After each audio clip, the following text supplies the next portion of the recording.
Olá pessoal, mais uma aula comigo, professora Daniela Matar. Hoje nós vamos falar a respeito do casamento. Para você que está se preparando para uma prova de OAB, para uma prova de conteúdo da sua faculdade, vem comigo. Nós vamos falar o casamento de uma forma muito clara, de uma forma muito objetiva e tranquila. Lembrando aos senhores e senhoras que tem uma playlist de Direito das Famílias aí no meu canal do YouTube, que basta vocês procurarem Direito das Famílias que vocês vão encontrar vários tópicos, inclusive tópicos também em relação ao casamento de uma forma mais detalhada, tá bem? Bom, o que eu tenho para falar para vocês? Nós não temos a conceituação de casamento na nossa legislação civil.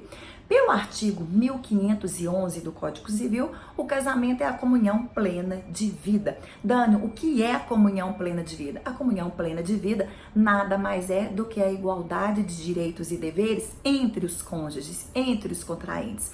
Galera, prestem atenção em um detalhe. Eu não disse que é uma comunhão plena de vida entre homem e mulher, mas eu disse que é uma comunhão plena de vida entre os pares, entre os cônjuges, entre os contraentes, entre os nubentes, Dani. E por que isso? Lembrando do nosso julgamento que nós tivemos do Supremo Tribunal Federal em maio de 2011, que ele reconhece a união estável homoafetiva, bem como também, de forma posterior, a conversão dessa união homoafetiva em casamento e logo também da possibilidade do próprio casamento civil direto, feito por pares homoafetivos. Além do mais, nós temos uma resolução de número 175 do Conselho Nacional de Justiça de maio de 2013, que proíbe que com qualquer autoridade, seja ela judiciária, bem como administrativa, proíba ou não venha realizar o casamento civil homoafetivo. Então é perfeitamente válido no nosso ordenamento jurídico o casamento homoafetivo. Portanto, assim, meus queridos, quando vocês forem fazer a leitura do artigo 1511 do Código Civil, bem como seguintes, aonde vocês encontrarem a expressão homem e mulher, que não seja mais feita essa leitura com essa interpretação. Nós vamos fazer uma interpretação extensiva diante do julgado, diante também da resolução do Conselho Nacional de Justiça, e nós vamos ler que o casamento, então, portanto, é realizado entre pessoas, entre os contraentes. Tudo bem? E essa é uma grande importância para nós, que faz a diferença total entre o Código Civil de 2002 para o Código Civil de 1916, onde que o Código Civil de 1916, o homem era o chefe da família, em que a mulher, então, ela não tinha vez. A mulher, então, era completamente marginalizada, discriminada e violentada. Nos nossos dias atuais, nós encontramos ainda essa marginalização contra essa mulher, a violência e a discriminação contra a mulher. E isso a gente não pode permitir em momento nenhum. Contudo, o Código Civil de 2002, ele nos traz um respaldo mais forte, bem como também com a Constituição Federal, que é a nossa Carta Magna, diante de vários princípios, como o princípio da igualdade, a própria equidade, como a dignidade da pessoa humana. Então nós não podemos mais permitir essas diferenciações. Por isso, meus queridos e queridas, nós temos que então o Código Civil nos traz a comunhão plena de vida entre homem e mulher, tá? E nós vamos fazer uma interpretação extensiva, não mais entre homem e mulher, mas uma interpretação entre pessoas, entre contraentes, mas que as duas partes, elas estão em situações, então, de igualdade, de deveres, direitos e obrigações. Tudo bem, galera? Lembrando também que, de acordo com o artigo 1512 do Código Civil, o casamento civil, a sua celebração, ela é gratuita. O que a gente paga como taxas, como emolumentos no registro civil das pessoas naturais, é o processo de habilitação para o casamento, tá bem? Bom, Dani, então como que acontece? Dani, eu quero casar. O que eu devo fazer, né? As pessoas se perguntam como eu devo realizar esse casamento. Então, o casamento você deve seguir todas as solenidades previstas ao Código Civil, uma vez que o casamento é solene, ele exige forma especial, ele exige um agente capaz, tá? Para que ele possa acontecer. Então, são pressupostos de existência atuais do casamento que esse casamento seja feito entre pessoas, tá? homoafetivo ou heteroafetivo, pouco me importa as pessoas, então o casamento é realizado entre as pessoas. Eu tenho que ter o consentimento, a vontade dessas pessoas, e eu preciso da autoridade celebrante, que vai ser o juiz de paz. E cada juiz de paz, ele vai ser de acordo com a lei de organização judiciária do seu estado, tá bem? Esses são os pressupostos de existência. Lembrando que o meu artigo 1517, ele me traz a idade núbil para o casamento. A idade núbil para o casamento acontece aos 16 anos. Então, Dani, os 16 anos, aos 16 anos, melhor, pode casar? Sim, pode casar, mas precisa da autorização dos pais, bem como dos seus representantes. Se houver divergência entre os pais ou os representantes, é necessário, é obrigatório o suprimento judicial. Bom, galera, aqui eu faço um parêntese e faço um adendo, tá? Tem um vídeo aí meu que eu já fiz específico sobre a Lei 13.811, que entrou em vigor no nosso ordenamento jurídico em 12 de março do corrente ano de 2019, que alterou o artigo 1520 do Código Civil. Por quê? A idade núbil do casamento acontece aos 16 anos. Isso está no artigo 1517 do Código Civil. O artigo 1511 do Código Civil, ele nos trazia uma possibilidade de exceção desse casamento acontecer entre os menores de 16 anos, desde que houvesse o estado gravídico. Então, se provasse que houvesse o estado gravídico, necessitaria da autorização dos pais, bem como, obrigatoriamente, o suprimento judicial. Tudo bem? Contudo, a Lei 13.811, mais uma vez que foi publicada e entrou em vigor dia 12 de março deste ano, ela altera o artigo 1511 e não há possibilidade mais no nosso ordenamento jurídico, em hipótese alguma, de acontecer o casamento do menor de 16 anos. Então, idade núbil para o casamento, 16 anos, sem a possibilidade alguma de algum casamento acontecer, seja por qual motivo for, seja por qual hipótese for, do menor de 16 anos. Lembrando que a doutrina majoritária é unânime em dizer que o menor aos 16 anos, mas contudo emancipado, ele logo não vai precisar da autorização dos pais ou de seus responsáveis.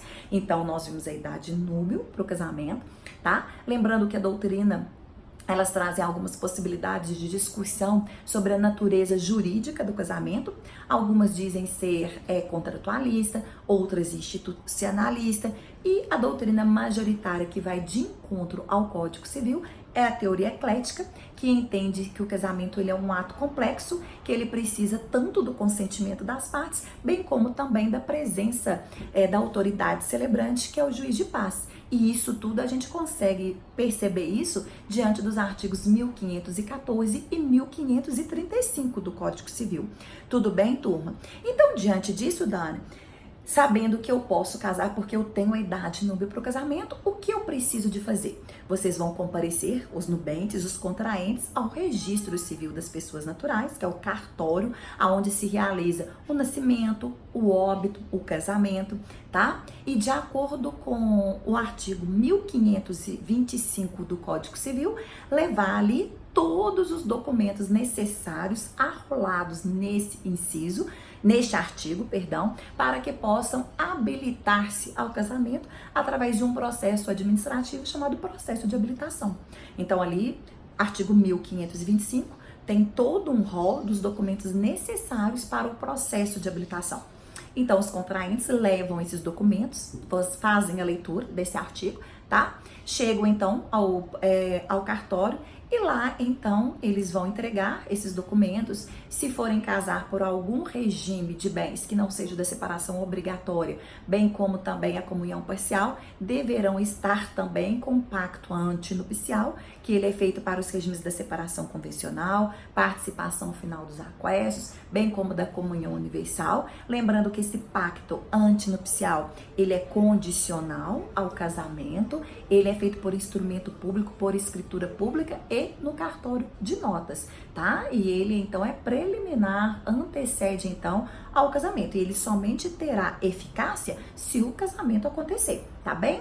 Então, portanto, galera, de acordo com o artigo 1525, o titular do cartório, ele vai confeccionar, ele vai habilitar os nubentes ao casamento e de acordo com os artigos 1526 e 1527, esse processo de habilitação ele será remetido ao Ministério Público. Tomem cuidado, ele não é remetido ao juiz de direito, ele será somente remetido ao juiz de direito se houver alguma problemática existente nesse processo de habilitação, levantada pelo próprio MP, como também pelo titular do cartório.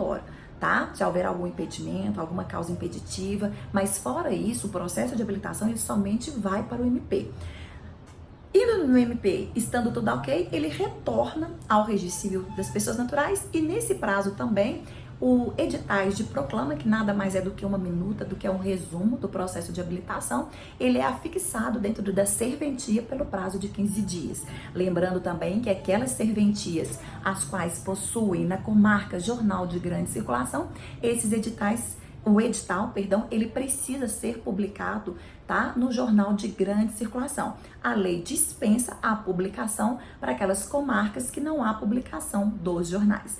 Lembrando que o cartório de registro civil, ele possui competência territorial. Então, os nubentes, eles só podem habilitar ao processo de habilitação nos cartórios de seus domicílios. Dani, mas então um nubente reside em Itaúna, Minas Gerais, e o outro nubente reside em Belo Horizonte, Minas Gerais. Então daí, pelas regras de competência, eles poderão optar se vão casar em Itaúna ou se eles vão casar em Belo Horizonte. Mas eles não podem, por exemplo, se casar em Alfenas, pois ali não é Alfenas o município de residência dos mesmos. Lembrando que se um reside em Belo Horizonte e o outro reside em Itaúnas, eles optam em casar em Itaúna, os editais de proclamas deverão ser publicados dentro das serventias de ambas, tanto em Belo Horizonte quanto também em Itaúna.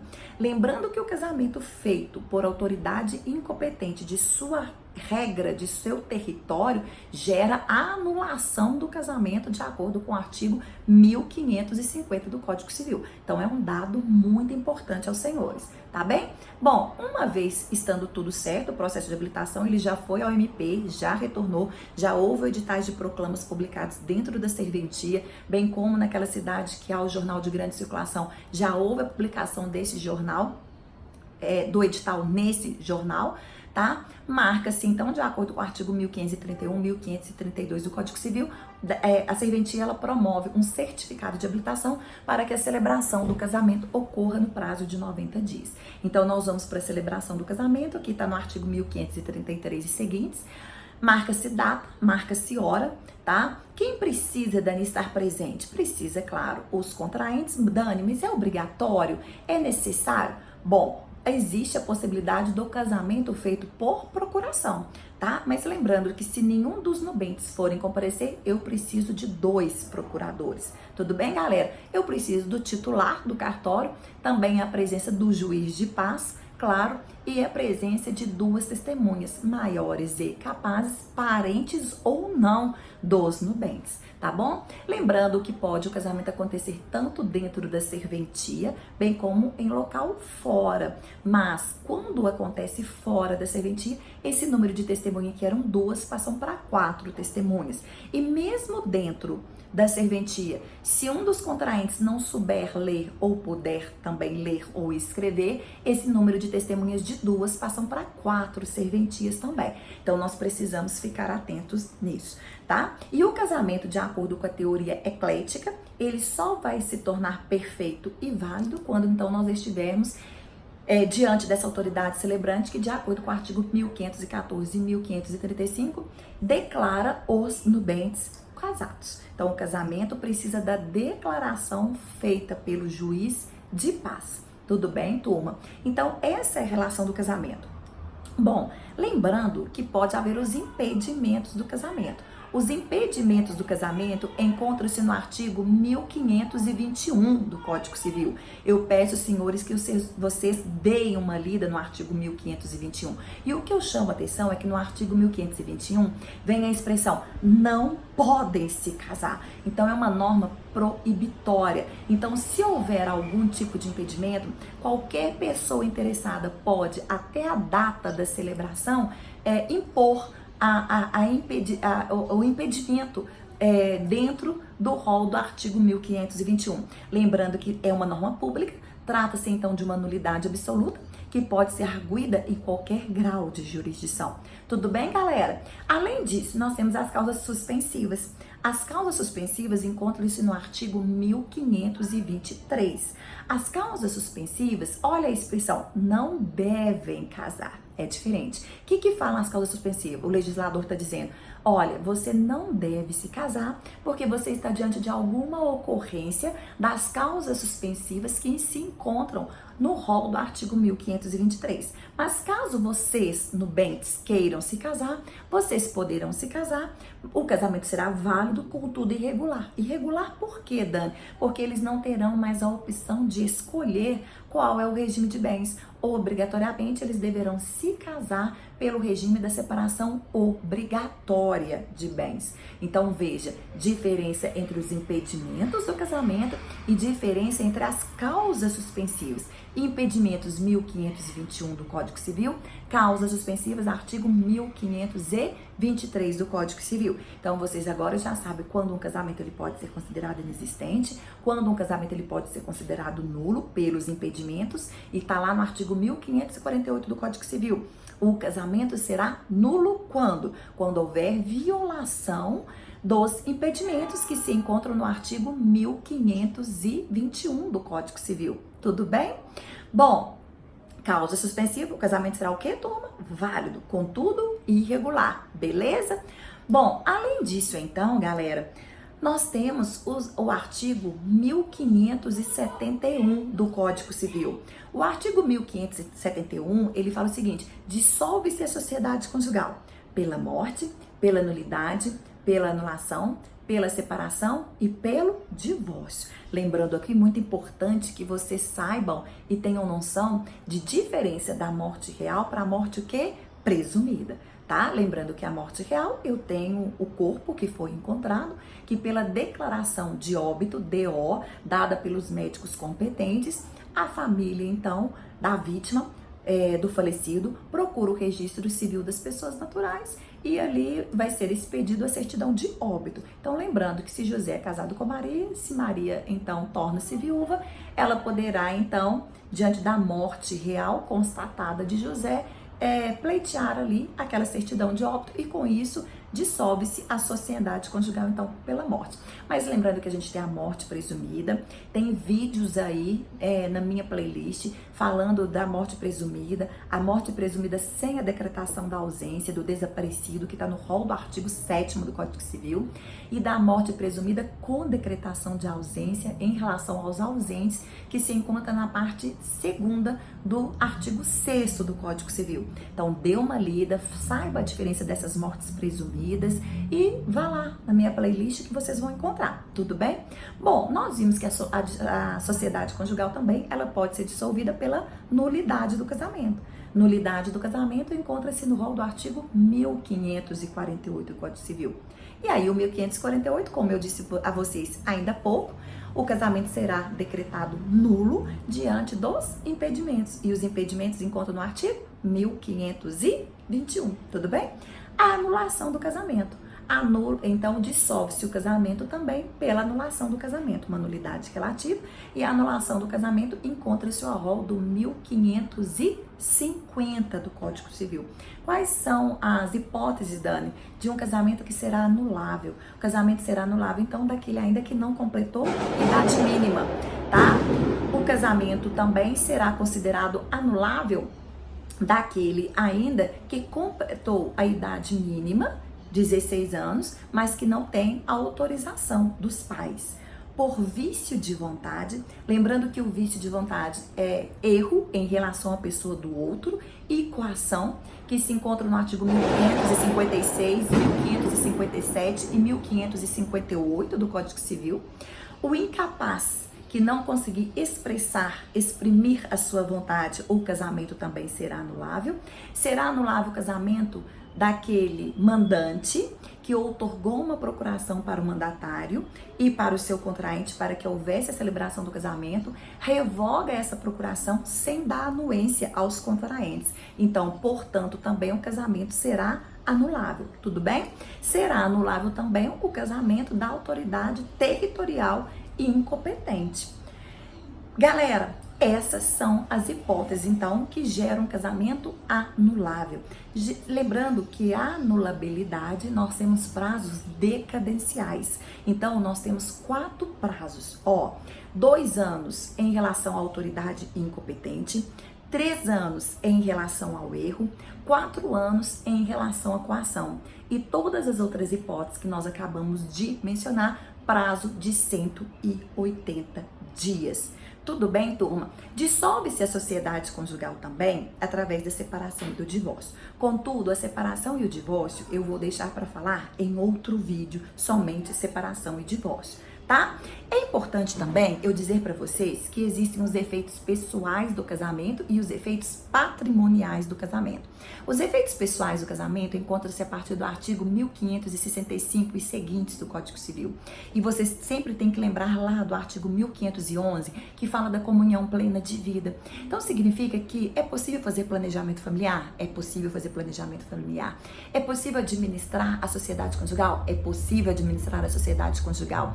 É possível acrescer o sobrenome do outro? É possível. E quem pode fazer isso? Ambos. Por quê? Porque nós estamos diante de um casamento que é a comunhão plena de vida, igualdade de direitos e deveres. Então, isso constitui os efeitos pessoais do casamento. E nós temos também os efeitos patrimoniais do casamento. Os efeitos patrimoniais do casamento, nós vamos estudar os regimes de bens, tá? Mas os regimes de bens também, eu vou fazer um outro vídeo somente para regimes de bens. Tudo bem, turma? Então eu fecho com vocês essa parte de casamento. Fico aqui torcendo para que eu possa ter falado de uma forma muito clara, objetiva. Foi síntese, tá? E não era nada um vídeo que eu explicaria muita coisa, mas o intuito aqui era realmente uma revisão por uma prova que vocês estão fazendo aí. Então é um videozinho de 20 minutos, 25 minutos no máximo, para que eu possa ajudar vocês. Bom, se você gostou do meu vídeo, assine o canal, compartilhe o canal com seus colegas para que a gente possa crescer. Acione aí o sininho para que sempre você receba as notificações de vídeos novos. Vai lá no meu Instagram, Prof. Daniela Matar, postagens diárias do direito civil. Galera, no momento do vídeo vocês vão ouvir vários aí foguetes, tá? Algum som, eu acredito que vai aparecer, mas eu não quis terminar o vídeo, finalizar, porque meu vídeo é esse feedback aqui com vocês. Eu não faço nenhuma edição, tá? Desses vídeos, então às vezes sai algum errinho, mas eu prefiro esse vídeo corrido, não tem nenhuma edição. E hoje eu estou gravando esse vídeo em pleno clássico do Galo e do Cruzeiro. Deve ser por volta agora de 2h30 da tarde, o clássico tá para começar. Então aqui na minha cidade, Divinópolis, Minas Gerais, já tá tendo concentração. E eu ia gravar até o próximo vídeo e acho que eu vou deixar para amanhã, porque vai começar um barulho imenso. E aí, você que é o torcedor do Galo, você que é o torcedor do Cruzeiro, vamos embora, vamos assistir, porque eu também vou estar assistindo. Galera, um beijo enorme para vocês, no coração de cada um de vocês. Sucesso, torço muito por vocês. Um beijo, turma!